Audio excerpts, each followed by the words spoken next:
একদিন রাসূলুল্লাহ সাল্লাল্লাহু আলাইহি ওয়াসাল্লাম মসজিদের পাশ দিয়ে হেঁটে যাচ্ছেন, মসজিদে নববীর পাশ দিয়ে। তখন সাহাবায়ে কেরাম রাদিয়াল্লাহু আনহুম আজমাইন তারা মসজিদের মধ্যে বসে একটা বিষয় নিয়ে কথোপকথন করছিলেন। তো নবী সাল্লাল্লাহু আলাইহি ওয়াসাল্লাম জিজ্ঞাসা করলেন যে তোমরা কি নিয়ে কথা বলছো, তোমরা কি নিয়ে কথোপকথন করছো? তখন সাহাবায়ে কেরাম রাদিয়াল্লাহু আনহুম তারা বলছেন যে আমরা কিয়ামতের আলামতগুলো নিয়ে কথা বলছিলাম। কি নিয়ে কথা বলছেন? কিয়ামতের আলামতগুলো নিয়ে সাহাবীরা কথা বলছে। তো সাহাবীদের কিয়ামতের আলামত নিয়ে কথা বলার কি দরকার ছিল? তাদের সময় তো আর কিয়ামত হবে না। দরকার ছিল কি? সচেতনতা। তারা ফিতনায় নিজেরা যেন না পড়ে যান এই জন্য সতর্ক থাকতে চাইতেন। এই কারণেই ফিতনাময় পরিবেশ নিয়ে আলোচনা করতেন। তো নবী সাল্লাল্লাহু আলাইহি ওয়াসাল্লাম তখন বললেন, দেখো, যতদিন পর্যন্ত 10টা আলামত প্রকাশ হচ্ছে না ততদিন পর্যন্ত কিয়ামত হবে না। কয়টা আলামত? 10টা। নবী সাল্লাল্লাহু আলাইহি ওয়াসাল্লাম প্রথমে বললেন 2 নাম্বার হচ্ছে ইয়াজুজ এবং মাজুজ। এর আদম সন্তান পৃথিবীতে বের হবে এবং পুরো পৃথিবীটা ম্যাসাকার করে ছেড়ে দিবে। আর মাসিহুদ দাজ্জাল সেও বের হবে শেষ জামানায়, যে ইহুদিদেরকে নিয়ে পুরো বিশ্ব শাসন করবে, বিশ্বের প্রতিটা ডিপার্টমেন্ট সে রুল করবে। এবং দাজ্জালের চেয়ে ভয়ঙ্কর কোনো ফিতনা এই পৃথিবীতে আসে নাই, আসবেও না। প্রত্যেক নবী তার কওমকে দাজ্জাল সম্পর্কে সতর্ক করেছিলেন, এমনকি নূহ আলাইহিস সালাম পর্যন্ত তার উম্মতকে দাজ্জালের ফিতনা সম্পর্কে সতর্ক করেছিলেন। নবী সাল্লাল্লাহু আলাইহি ওয়াসাল্লাম বলেছেন যে তোমরা যদি সূরা কাহাফ তেলাওয়াত করো, প্রত্যেক জুমার দিন সূরা কাহাফ তেলাওয়াত করো, অথবা সূরা কাহাফের প্রথম 10টা আয়াত শেষ 10টা আয়াত মুখস্থ রাখো, ইনশাআল্লাহ তাআলা মাসিহুদ দাজ্জাল তোমাদের কোনো ক্ষতি করতে পারবে না। 1 মাসিহুদ দাজ্জাল, 2 ইয়াজুজ আর মাজুজ, 3 হচ্ছে ঈসা ইবনে মারইয়াম। ঈসা ইবনে মারইয়াম যতক্ষণ পর্যন্ত না আসছেন, পৃথিবীতে আবার ইউটার্ন না করছেন এবং তার হাতে মাসিহুদ দাজ্জাল নিহত না হচ্ছে, কিয়ামত হবে না। 4 দাব্বাতুল আরদ, অর্থাৎ পৃথিবীর ভিতরে একটা প্রাণী আছে, মাটি ফেরে এই প্রাণীটা বের হবে কিয়ামতের আগে আগে, এবং এই প্রাণীটা মানুষের সাথে কথাবার্তা বলবে, কথা বলতে পারা প্রাণী। এ যতক্ষণ বের হচ্ছে না কিয়ামত হবে না ইনশাআল্লাহ তাআলা। কটা বললাম? 4টা। 5 হচ্ছে দুখান বা ধোঁয়া। এই পুরো পৃথিবীর আকাশটা একটা নির্দিষ্ট সময় পর্যন্ত ধোঁয়ায় ছেয়ে যাবে এবং হতে পারে, আল্লাহু আলাম, হতে পারে যে সূর্যের আলো পৃথিবীতে পৌঁছাবে না, এমন ধোঁয়া হতে পারে। পুরো পৃথিবীটা ধোঁয়ায় ছেয়ে যাবে, এটা সূরা দুখানের মধ্যে বলা আছে। এটা 5। 6 নম্বরে নবী সাল্লাল্লাহু আলাইহি ওয়াসাল্লাম বলছেন যে একটা ভূমিকম্প হবে পৃথিবীর পূর্ব দিকে। পৃথিবীর পূর্ব দিক মানে এই যে ভারত, পাকিস্তান, বাংলাদেশ, শ্রীলঙ্কা, ইন্দোনেশিয়া, ঠিক আছে, এই সিঙ্গাপুর, এই যে কন্টিনেন্ট, মালয়েশিয়া, এটা পৃথিবীর পূর্ব দিক। এদিকে একটা ভূমিকম্প হবে। তারপরে 7 পৃথিবীর পশ্চিমে একটা ভূমিকম্প হবে। পশ্চিম মানে বোঝেন না? পশ্চিমা বিশ্ব না, সৌদি আরব, পশ্চিমা বিশ্ব, ব্রিটেন, ফ্রান্স, জার্মানি, তারপরে রাশিয়ান কন্টিনেন্ট, হ্যাঁ, ইউক্রেন, এইদিকে আপনার আমেরিকা, এই পুরো পশ্চিমা বিশ্ব, এখানে একটা ভূমিকম্প হবে বড়। এবং এগুলো এমন হবে যেগুলোতে ভূমি মাটিতে ধসে যাবে, মাটিতে ডুবে যাবে। ভূমিকম্প না, ভূমিধস। 8 পৃথিবীর মাঝখানে মধ্যপ্রাচ্যে একটা ভূমিকম্প হবে, যেখানে আমাদের সো কল্ড আমিরুল মুমিনিনরা থাকে, যারা আমেরিকা এবং ইসরায়েলের বন্ধু, এদের এখানে একটা ভূমিকম্প হবে ইনশাআল্লাহ। আর 9 ইয়েমেন থেকে একটা আগুন বের হবে। ইয়েমেন থেকে একটা আগুন বের হবে, যে আগুন মানুষকে হাসরের মাঠের দিকে তাড়িয়ে নিয়ে আসবে। আরেকটা বলেছেন 10 নম্বর, যেটা এই মুহূর্তে আমি ঠিক মনে করতে পারছি না। তো এই 10টা আলামতের কথা নবী সাল্লাল্লাহু আলাইহি ওয়াসাল্লাম বলেছেন, না হওয়া পর্যন্ত, এই 10টা আলামত না আসা পর্যন্ত কিয়ামত হবে না। ঠিক আছে?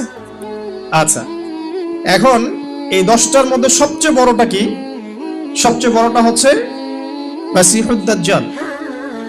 সবচেয়ে বড়টা কি? ও 10 নম্বরটা মনে পড়েছে, আলহামদুলিল্লাহ। সূর্য উঠবে পশ্চিম দিক থেকে। সূর্য উঠবে পশ্চিম দিক থেকে, তাহলে আর সময় নাই, পৃথিবীর সময় শেষ। এই 10টা মনে থাকবে? আসেন বলি। প্রথমে কি? দাজ্জাল, তারপরে ইয়াজুজ আর মাজুজ, 3 নাম্বার ঈসা ইবনে মারইয়ামের প্রত্যাবর্তন, 4 নাম্বার দাব্বাতুল আরদ, জমিন থেকে প্রাণী বের হয়ে কথা বলবে মানুষের সাথে। ঠিক আছে। 5 নাম্বার কি বললাম? ধোঁয়া, দুখান। ঠিক আছে।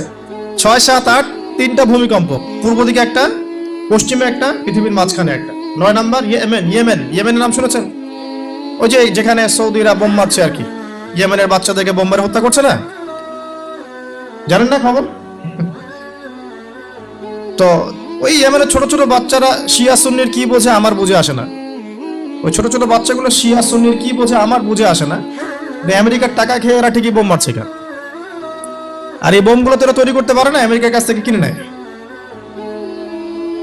তো ওই ইয়েমেন থেকে আগুন বের হবে, সেই আগুন মানুষকে হাসরের মাঠের দিকে তাড়িয়ে নিয়ে আসবে, এবং 10 যেটা বললাম সূর্য উঠবে পশ্চিম দিক থেকে, তখন তওবার দরজা বন্ধ হয়ে যাবে, তওবা আর করেও লাভ হবে না। দুইটা সময় তওবা করে লাভ নাই। একটা হচ্ছে মৌতের যন্ত্রণা শুরু হয়ে গেলে, মৃত্যুর যন্ত্রণা শুরু হয়ে গেলে আগে পা থেকে শুরু হয়ে আস্তে আস্তে গলার দিকে আসে। হাদিসে যেমনটা এসেছে, সূরা ওয়াকিয়ার মধ্যেও আছে যে পায়ের দিক থেকে যন্ত্রণা শুরু হয়ে আস্তে আস্তে আস্তে আস্তে এই গলার দিকে আসে, এবং আত্মাটা গলার এখানে যখন চলে আসে, এখান থেকে মালাকুল মউত আত্মাটাকে নিয়ে চলে যান, এবং চোখ দিয়ে তাকিয়ে থাকে মানুষ। রূহটা চলে গেলে মানুষ চোখ দিয়ে তাকিয়ে থাকে, দেখবেন এই কারণে মৃত ব্যক্তি তাকিয়ে থাকে, চোখ খোলা থাকে। এবং তখন আসমান থেকে সিঁড়ি নামিয়ে দেওয়া হয়, ওই সিঁড়িতে করে আত্মা চলে যাচ্ছে, ও তাকিয়ে দেখে যে আত্মা চলে যাচ্ছে। এবং মানুষ মারা যাওয়ার পরে চোখ জীবিত থাকে অনেকক্ষণ। মেডিকেল সায়েন্স যারা পড়েছে তাদেরকে জিজ্ঞাসা করবে, মানুষ ডেড হয়ে গেলেও চোখ দেখবেন আরো কয়েক ঘন্টা, আরো নির্দিষ্ট একটা সময় পর্যন্ত চোখটা কিন্তু জীবিত থাকে। এই জন্য চোখ বন্ধ করে দিতে হয়। যাই হোক, যেটা বলছিলাম যে মৌতের যন্ত্রণা শুরু হয়ে গেলে তওবা করে লাভ নাই, তওবার দরজা বন্ধ। আর পশ্চিম দিক থেকে সূর্য উঠে গেলে তওবা করে লাভ নাই, তওবার দরজা বন্ধ। এই 10টার মধ্যে সবচেয়ে বড়টা হচ্ছে মাসিহুদ দাজ্জাল। কেন বড়? কারণ নবী সাল্লাল্লাহু আলাইহি ওয়াসাল্লাম নিজে বলেছেন যে পৃথিবীর ইতিহাসে আদম আলাইহিস সালাম থেকে শুরু করে মুহাম্মদ সাল্লাল্লাহু আলাইহি ওয়াসাল্লাম পর্যন্ত এই যে লক্ষ লক্ষ নবী রাসূল এসেছেন, পৃথিবীর এই যে শত লক্ষ বছরের হিস্ট্রি, এর মধ্যে দাজ্জালের চেয়ে ভয়ঙ্কর কোনো ফিতনা আসে নাই। নবী সাল্লাল্লাহু আলাইহি ওয়াসাল্লাম বলছেন, একজন মুমিন ব্যক্তি যদি দাজ্জালকে পেয়ে যায়, সে যেন তার সাথে সাক্ষাতের আকাঙ্ক্ষা না করে, কারণ সে তার সাথে সাক্ষাৎ করলে ঈমান হারা হয়ে যেতে পারে। সে এত বড় ফিতনা হবে, এত বিশাল ফিতনা হবে। এই যে ছোট্ট একটা ফিতনা সুদ থেকে কি আমরা মুক্ত থাকতে পারছি? সবাই সুদের মধ্যে পড়ে যায় নাই? এই যে মেয়েদের ফিতনা, মেয়েদের যে ফিতনা, বেহায়াপনা, এখান থেকে কি আলেম জালেম কেউ বাকি আছে? সবাই ফিতনায় পড়ে যাচ্ছে আমরা। ফেসবুকে ঢুকবেন, আপনি না চাইলেও আপনাকে দেখা যাবে নগ্ন ছবি দেখতে আপনি বাধ্য হচ্ছেন। টিভি দেখতে বসবেন, আপনি না চাইলেও নগ্ন ছবি দেখতে আপনি বাধ্য হবেন। এই যে ফিতনা, বাঁচতে পারছি না, সুদ থেকে বাঁচতে পারছি না, বেহায়াপনা থেকে বাঁচতে পারছি না। পর্নোগ্রাফি থেকে কেউ বাঁচতে পারে? যে কেউ ফোন চালায় দেখবেন পর্নোগ্রাফির ছবি চলেই আসবে, নগ্ন ছবি চলেই আসবে। আলেম জালেম এভরিবডি আসবেই। তারপরে আপনার মাদক, এই মাদকের ফিতনা থেকে কি সবাই বেঁচে থাকতে পারছে? এরকম অনেক ফিতনা আছে যেগুলো থেকে মানুষ চাইলেও বাঁচতে পারছে না। আমরা হয়তো বাইরে দাড়ি টুপি পাগড়ি জুব্বা লাগিয়ে ঘুরছি ঠিকই, কিন্তু আমরা এরকম সামাজিক ফিতনাগুলো থেকে কেউই সেফ না। এই যে আপনাদের এলাকায় যে ফিতনাগুলো ছড়িয়ে পড়েছে, আস্তে আস্তে বাড়ছে না? এমন ফিতনা বেড়ে যাচ্ছে। এই জেনারেশনের কথা বলছে, এখনকার যারা হয়েছে তারা কিন্তু আগের জেনারেশন। এখন আমরা যাদের মানে জ্ঞানের আলোকে কথাগুলো বলছি, যাদের কাছে আমরা জ্ঞানের ক্ষেত্রে ঋণী, তারা কিন্তু সিনিয়র, প্রাচীন জ্ঞান নিয়ে আমরা কথা বলছি, আধুনিক কি দিতে পারছে না। তো এখানে একটা কথা বললাম আঘাত করার জন্য বলি নাই, বিবেকে নাড়া দেওয়ার জন্য বলছি যে পড়াশোনার কোনো বিকল্প নাই। এভাবে ফ্যান্টাসি দিয়ে, আবেগ দিয়ে দিন ইসলামের কোনো উপকার হবে না, আদতে হয়ও নাই, হবেও না। কনস্ট্রাকটিভ কিছু কাজের দরকার আছে। তো যেটা বলছিলাম, আপনাকে সারা ওয়ার্ল্ড রুল করতে হলে প্রথমত আপনার স্টেট লাগবে, স্টেট ওরা কায়েম করে ফেলেছে। আপনার স্টেটের রাষ্ট্রের সার্বভৌমত্ব দরকার আছে, এটাও ওদের হয়ে গেছে। আপনার সারা ওয়ার্ল্ডকে রুল করতে হলে সারা বিশ্বের ইকোনমিক সিস্টেম, অর্থনীতি নিয়ন্ত্রণ করতে হবে, তারা সেটা করেছে। ওয়ার্ল্ড ব্যাংকের মাধ্যমে করছে, IMF এর মাধ্যমে করছে, আরো বিভিন্ন সংস্থার মধ্যে দিয়ে তারা ওয়ার্ল্ডের ইকোনমিক সিস্টেমটাকে নিয়ন্ত্রণ করে ফেলেছে। আপনি এর বাইরে যেতেই পারবেন না, এমন ভাবে নিয়ন্ত্রণ করে ফেলেছে আপনি এর বাইরে যেতেই পারবেন না। এবং আরো কি দরকার? ম্যান পাওয়ার, জনসমষ্টি দরকার। এই জনসমষ্টির জন্য তারা ইউনাইটেড নেশনস ফর্ম করে ফেলেছে। আপনি ইউনাইটেড নেশনস এর বাইরে যেতেই পারবেন না, কেউ পারবে না। এখনকার এই রাষ্ট্রের, এই বিশ্বের কারো পক্ষে সম্ভব না। এর বাইরে গিয়ে কিছু করা কারো পক্ষে সম্ভব না, করতে গেলেই শেষ করে ফেলাবে। আর কি দরকার? আপনার সারা ওয়ার্ল্ডের মিডিয়া প্রযুক্তি নিয়ন্ত্রণ করতে হবে। মিডিয়া নিয়ন্ত্রণে না থাকলে আপনি ইসলামকে আর মৌলবাদী সন্ত্রাসী ধর্ম বলে প্রচার করতে পারবেন না। তো মিডিয়া নিয়ন্ত্রণ করতে হবে, মিডিয়া অলরেডি নিয়ন্ত্রিত ওদের, সমস্ত বড় বড় মিডিয়া ওদের হাতেই। আর কি লাগবে আপনার? টেকনোলজি। এই যে আপনি গুগল চালান, অ্যাপেল ইউজ করেন, এইটা ওইটা করেন, ফেসবুকিং, ইউটিউবিং, সব কিছু ওদেরই। আর আমরা মনে করি ফেসবুকের মধ্যে দিয়ে আমরা দিন কায়েম করে ফেলাবো একেবারে। কারণ বিগত 1400 বছরে কিন্তু আমাদের অবস্থা এমন ছিল না। ওমর রাদিয়াল্লাহু আনহুর যুগে আমাদের অবস্থা এমন ছিল, আবু বকর সিদ্দিকের যুগে এমন ছিল, তারপরে আপনার ওসমান আলী রাদিয়াল্লাহু আনহুমা তাদের যুগে কি আমাদের অবস্থা এমন ছিল? 4 খলিফার যুগ ছিল প্রায় 30 বছর। কত বছর? 30 বছর। 30 বছর ইসলামী খেলাফত চলেছে। তার আগে নবী সাল্লাল্লাহু আলাইহি ওয়াসাল্লাম 23 বছরে সমাজ সংস্কার করেছেন। ওই 23 বছর যদি ধরি, পরের 30 বছর এখানে কিন্তু ইসলামের জয় জয়কার। 4 খলিফার পরেও উমাইয়ারা শাসন এসেছে। কারা আসছে? উমাইয়ারা শাসন করেছে প্রায় 80 থেকে 90 বছর বা 92 বছর। এই 92 বছরেও কিন্তু মুসলিমদের অবস্থা এমন ছিল না। ছিল? কথা বুঝতে পারছেন না? ছিল না। তারপরে শাসন এসেছে আব্বাসীয়রা শাসন করেছে প্রায় 550 বছর। কত বছর? কথা বলেন। প্রায় 550 বছর। এই 550 বছরেও মুসলিমদের অবস্থা এমন ছিল না যেমনটা এখন আজকে আছে। তারপরে ফাতিমি খেলাফত গিয়েছে, তুলুনি খেলাফত গিয়েছে, এদিকে মামলুকদের শাসন গিয়েছে, কর্ডোভার ইসলামী খেলাফত গিয়েছে, মোগলরা চলে গেছে, উসমানীয়রা চলে গেছে। মুসলিমদের অবস্থা কিন্তু এমন ছিল না। এই হিস্ট্রিগুলো কয়জন জানো? এই 1400 বছর ইসলামের হিস্ট্রিগুলো কয়জন জানো? এই 1400 বছরে আমাদের অবস্থা কিন্তু এমন ছিল না। এখন বর্তমান সিচুয়েশন আর এই 1400 বছরের সিচুয়েশনকে আমরা মিলাতে পারছি না। পারছি না। করণীয় কি আপনার? কেন হলো এই অবস্থা? মানে কি করতে হতো বা কি করা উচিত? কেন হলো এই অবস্থা? মোটা দাগে কয়েকটা কথা হচ্ছে, আমরা বেশিরভাগই ইল্লা মাশা আল্লাহ, আমরা বেশিরভাগই কোরআন এবং সুন্নাহ থেকে দূরে সরে আসছি, 1 নাম্বার। 2 নাম্বার, আমরা বেশিরভাগই আমলের দিকে জোর যতটা না দিয়েছি, ইলম অর্জন, জ্ঞান অর্জনের দিকে অত বেশি জোর দেইনি। কথা বুঝতে পারছেন না মনে হয়? আমরা আমলের দিকে জোর দিচ্ছি না এমন না, আমল করতে চাই আমরা খুব, কিন্তু কোরআন সুন্নাহর গভীর জ্ঞান অর্জন করা এবং সমসাময়িক বিশ্বের জ্ঞানগুলো অর্জন করার দিকে আমরা কিন্তু খুব একটা ফোকাস করছি না। অনেকে তো এখন পর্যন্ত এই যুগে এসেও জেনারেল শিক্ষাকে স্বীকৃতি দিচ্ছেন না। এই শিক্ষাটার দরকার আছে, কোরআন সুন্নাহর সাথে এই শিক্ষাটা অর্জন করলে বিশ্বকে এগিয়ে নেওয়া যাবে, আমরা তো স্বীকৃতি দিচ্ছি না। ইংরেজি শিখলে এখনো অনেকের চুলকানি হচ্ছে, এটা দরকার নাই। ম্যাথামেটিক্সের দরকার নাই, সায়েন্সের দরকার নাই, আইসিটির দরকার নাই, হ্যাঁ, আন্তর্জাতিক বিশ্ব সম্পর্কে জানার দরকার নাই। এগুলো কিন্তু আমরা এখনো ঢুকাচ্ছি না। ঢুকালেও খুব লো স্কেলে, যেটাতে খুব একটা কাজ হচ্ছে না। দেখেন, আমরা আমলের দিকে খুব ফোকাস করেছি ঠিকই, কিন্তু পরিপূর্ণ জ্ঞান অর্জনে কনস্ট্রাকটিভ সিলেবাসের দিকে আমরা কিন্তু সবাই ফোকাস করি নাই। বিগত 100 বছর আমরা পিছিয়ে আসছি এখানে। আবার যারা জেনারেল লাইনে পড়েছি আমরা বেশিরভাগ, তারা মাশাআল্লাহ 20-25 বছর পড়েছি, এখানে আবার আমরা ইসলামটা পাই নাই। এখানে ইসলাম থেকে আমরা আবার সরে আসছি। আমরা অনেক কিছু শিখেছি, ডক্টর হয়েছি, ইঞ্জিনিয়ার হয়েছি, পলিটিশিয়ান হয়েছি, ইকোনমিস্ট হয়েছি, কিন্তু ইসলামিক বেসিক জিনিস জানি না। ওজুর ফরজ জানি না, নামাজের ফরজ, ওয়াজিব, সুন্নাত, মুস্তাহাব জানি না। আছে না? ফরজ গোসল কেমন করে করতে হয় সেটাও আমরা বুঝতে পারছি না, জানি না অনেকেই। পরে যখন হেদায়েত আসে তখন আবার পড়াশোনা শুরু করি, তখন জানি। সিলেবাস ওয়াইজ আপনি পাচ্ছেন না। এখানে জ্ঞানের একটা দৈন্যতা আছে না, মেরুকরণ আছে না? এই জ্ঞানের মেরুকরণ হচ্ছে দায়ী, প্রথম কথা। তারপরে হচ্ছে কোরআন সুন্নাহ থেকে সরে আসা, 2 নাম্বার। 3 নাম্বার, আমল করেছে ঠিকই, কিন্তু পরিপূর্ণ আমলে আমরা বিশ্বাসী না অনেকেই।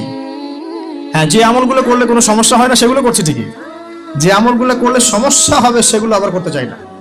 কিরকম? নামাজ পড়লে কোনো সমস্যা নাই, আপনি নামাজ পড়বেন, তাসবিহ তাহলিল করবেন, হ্যাঁ, আপনি সময় লাগাবেন, ওকে ফাইন। কিন্তু সুদ নিয়ে কথা বললে বা সুদের এগেইনস্টে কিছু করলে প্রবলেম, আপনি পড়তে পারছেন না। ওটা নিয়ে লেকচার দিলে আপনার চাকরি থাকবে না, আপনার ইমামতি থাকবে না।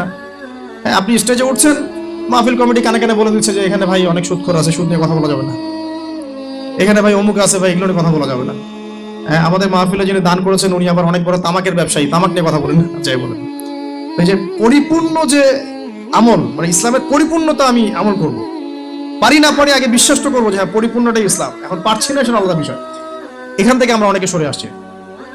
আর কি দেখেন, আমরা কিন্তু আদর্শ পরিবারটা গড়তে অনেকে ব্যর্থ হয়েছি। 4 নাম্বার। 5 নাম্বার, পরিবারের একজন নামাজ পড়ে, বাকিরা পর্দা নাই, নামাজ নাই, খেয়ালও নাই আমাদের অনেক। আবার দেখবেন আমাদের মা বোনদের পর্দা শিথিলতা করে দিয়েছে, আমরা সব জায়গায় উন্মুক্ত হয়ে ঘুরছে। তার চেয়ে বড় কথা, আমরা কিন্তু অনেকে আবার হারাম রিজিকে ঢুকে গেছি। রিজিকের ক্ষেত্রে আমরা হালাল হারামে পরোয়া করছি না, সুদ, ঘুষ, জিনা, ব্যভিচার সবখানে আছি আমরা। দুর্নীতি সব জায়গায় আছে। এই আর কি কারণ। সবচেয়ে বড় কথা, ইউনাইটেড নেশনসটা মানে আমাদের মুসলিম উম্মার ইউনিটিটা নষ্ট হয়ে গেছে। সবাই বাহ্যিকভাবে যদি বলি আমরা সবাই ভাই ভাই, কিন্তু আপোষে আমরা আসলে হিংসাত্মক মনোভাব মানে পোষণ করছি, বোথ পলিটিক্যালি এবং ধর্মতাত্ত্বিকভাবে। দেখবেন এই যে সিজন আসবে, ইলেকশনের সিজন, নিজের ভাই আপন ভাই ভাই মারামারি করবে। দেখবেন উভয় মুসলিম, ওই ভাই মুসলিম এক্স, এই ভাই ওয়াই, এও মুসলিম, এক্স ওয়াই মারামারি করে, দুজনে মুসলিম। দুনিয়ার জন্য, দুনিয়ার একটা ক্ষমতার জন্য উভয় ভাই ডেমোক্রেটিক পদ্ধতিতে গিয়ে মারামারি করে জীবন শেষ। অথচ দুইজনই আমার ভাই, দুজন মরলে জানাজা পড়বো, তাই না? দুজনে মুসলিম, আমরা চাবো দুজনে জান্নাতে যাক। একইভাবে ধর্মের দিকে দেখবেন দুইটা মুসলিম দল এই রক্ত মাংস খাওয়া খাওয়াই করছে, দুইটা মুসলিম বক্তা একজন একজনকে কামড়াকামড়ি করছে, দুইটা মুসলিম মানে মানহাজের মানুষ উভয় একে অপরকে কাদা ছড়াছড়ি করছে। এই যে ছোট মানসিকতা, মানে কি বলবো, যে মিন মাইন্ডেড সাইকোলজি, এটা আমাদের উম্মার ভাঙনের জন্য অনেকটা দায়ী আর কি। আমরা লিবারেল হতে পারি নাই, উদার হতে পারছি না, সবাইকে ভাই মনে করতে পারছি না, এবং সবার কল্যাণকামী হওয়ার মানসিকতাটা হারিয়ে যাচ্ছে। এই জিনিসগুলো আমাদের পিছিয়ে পড়ার অন্যতম কারণ হয়ে দাঁড়িয়েছিল আর কি। আর পলিটিক্যাল ইস্যুগুলো তো বাদ, কারণ আমরা তো ওই লেভেলে যাই নাই। এখন তো ইসলামিকভাবে ওইটা সব জায়গায় ইম্পোজ করা হয় নাই, এই কারণে আপনি ওয়ার্ল্ড অ্যাফেয়ার্সে গিয়ে ইসলাম নিয়ে কথা বলতে পারছেন না। তো অনেকগুলো কারণেই আমরা পিছিয়ে পড়েছি। এই কারণগুলো কিভাবে সলভ করা দরকার সেটা আপনারা আরো ভালো বুঝতে পারছেন।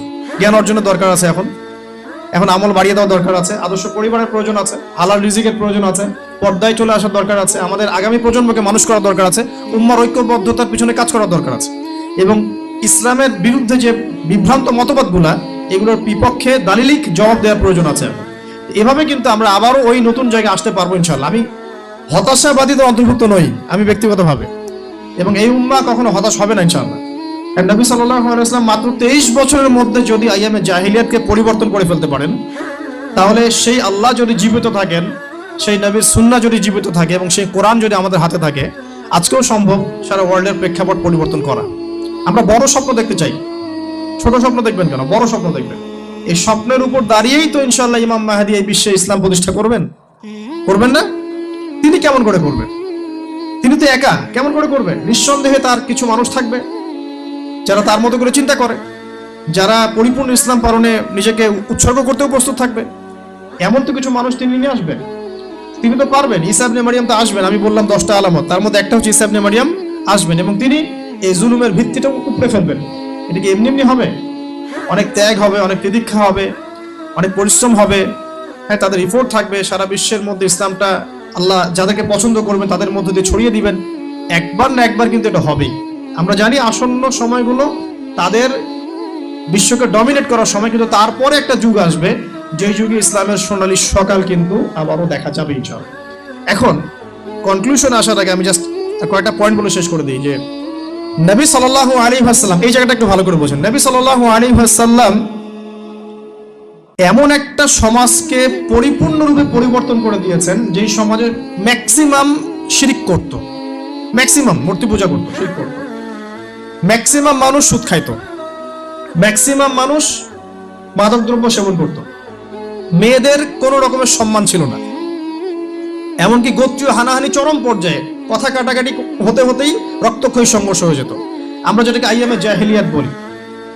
এদিকে দেখেন নবী সাল্লাল্লাহু আলাইহি ওয়াসাল্লাম আইয়ামে জাহিলিয়াতের একটা জাহেলি সমাজকে কত বছরে পরিবর্তন করেছেন বলেন? কত বছর? মাত্র 23 বছর। 23 বছর পরে মক্কার দিকে তাকিয়ে দেখেন, কোনো শিরক আছে কি? কোনো সুদ আছে? কোনো জেনা, ধর্ষণ, মাদক, মেয়েদেরকে জীবন্ত কবর দেয়া, মানবতা বিরোধী কোনো অপরাধ আছে? 23 বছর। কত বছর? আপনি হিস্ট্রি পড়েন, দর্শনের যে শাস্ত্রগুলো পড়েন, পড়ে দেখেন এমন কোনো দার্শনিক মতবাদ নাই, এমন কোনো ঐতিহাসিক সমাজ পরিবর্তনকারী মতবাদ নাই যেটা এত অল্প সময়ের মধ্যে সমাজ পরিবর্তন করে ফেলেছে।